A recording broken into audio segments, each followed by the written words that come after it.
Bonjour à tous, on se retrouve pour cette nouvelle pensée du jour qui nous amène aujourd'hui dans le livre de Job au chapitre 42 et à partir du verset 1er jusqu'au verset 6. Un livre qui nous parle de souffrance, de douleur et d'épreuve. Alors à ce propos, bon nombre de livres ont été écrits et parmi eux un livre écrit par le pasteur et théologien Philippe Yancey qui s'appelle Des déceptions avec Dieu et qui a interviewé bon nombre de personnes pour un peu avoir leurs sentiments sur le sujet. Et parmi ces personnes, il y a un homme qui s'appelle Douglas et donc il va l'interviewer et lui poser cette question. Mais est-ce que tu peux me parler davantage des déceptions que tu as eues dans ta vie chrétienne? Il a réfléchi longuement. Il a dit ouais, j'ai appris des choses tout d'abord dans la maladie qu'a traversée ma femme quand elle a eu ce cancer.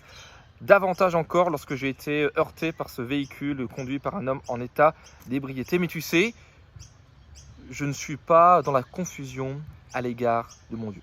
Cela ne veut pas dire que je suis stoïque et que parfois je n'ai pas envie de maudire ma vie, d'être en colère contre tout ce qui s'est passé. Mais je crois également que Dieu n'est pas satisfait avec tout ce qui m'est arrivé. Mais je crois que l'existence de Dieu, son amour pour moi, ne dépend pas de si je suis en bonne ou mauvaise santé.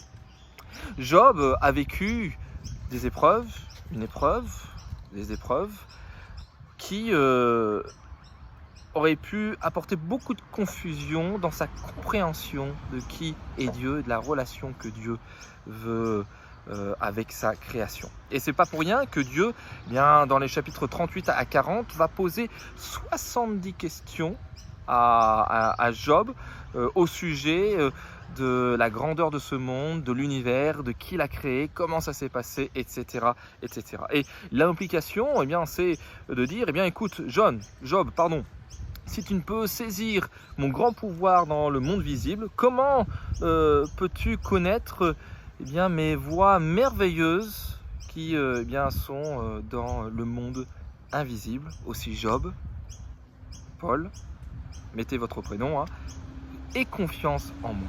Et on se rend compte que Job, à travers cette grande épreuve qu'on aurait tous voulu éviter, il a gagné une vision élargie de qui est Dieu et de ce que Dieu est plus grand que nos souffrances, que nos douleurs. Je dirais même que cette vie, son pouvoir, sa sagesse et sa bonté nous dépassent. Alors dans des circonstances troublées, nous n'avons, pas de raison de nous troubler au sujet de la personne de Dieu.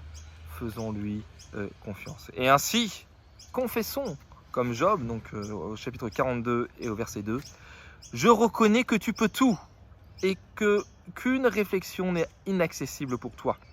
Qui est celui qui assombrit mes desseins par des propos dénués de connaissance? Oui, j'ai fait part sans les comprendre de merveilles qui me dépassent et que je ne connaissais pas. Écoute-moi et moi je parlerai, je t'interrogerai et tu m'instruiras. Mon oreille avait entendu parler de toi, mais maintenant mon œil t'a vu. C'est pourquoi je me condamne et je me repens sur la poussière et sur la cendre. » Amen. Très bonne journée à chacun.